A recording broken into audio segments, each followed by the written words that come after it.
Ce sont les dernières étapes de cette longue visite d'imprégnation du ministre Adama Diawara et de ses collaborateurs. Visite qui a démarré dimanche dernier et qui a conduit la délégation ivoirienne dans plusieurs villes suisses. À Berne, par exemple, elle a pu visiter la DDC, la Direction du développement et de la coopération. À nos frontières, on a deux pays qui connaissent des situations d'insécurité assez graves. Et ce qui fait qu'on a une partie des populations de ces deux pays frères qui émigrent en Côte d'Ivoire et nous sommes obligés de les prendre en charge.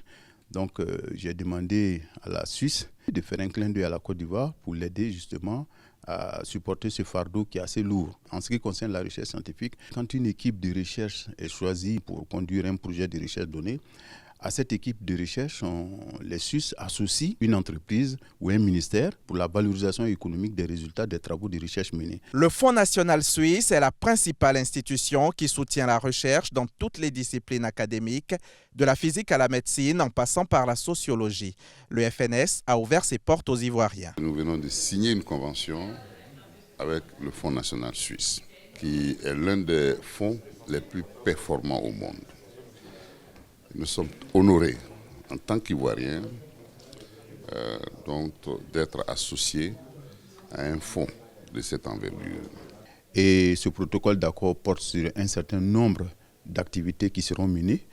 Je citerai notamment le renforcement des capacités des dirigeants du FONSTI, l'échange d'expériences en matière d'évaluation des projets soumis à financement, de suivi et évaluation des projets financés et du lancement des programmes de recherche thématiques, tout comme l'internationalisation du FONSTI et le partage d'informations sur les opportunités de financement de la recherche.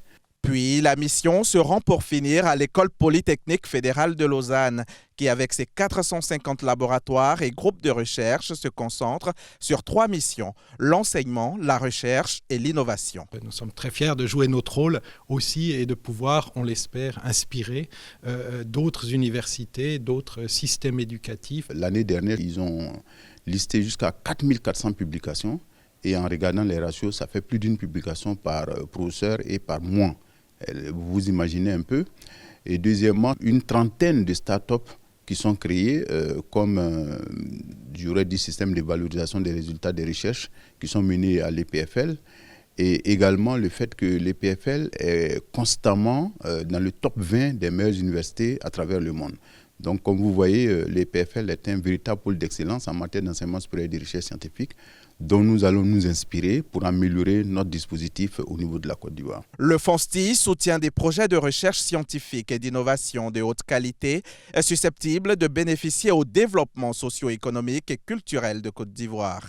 Et cette visite, conduite par le ministre lui-même, a eu pour but de renforcer la coopération scientifique entre la Côte d'Ivoire et la Suisse. Et à en croire Adama Diawara, c'est bien mission accomplie.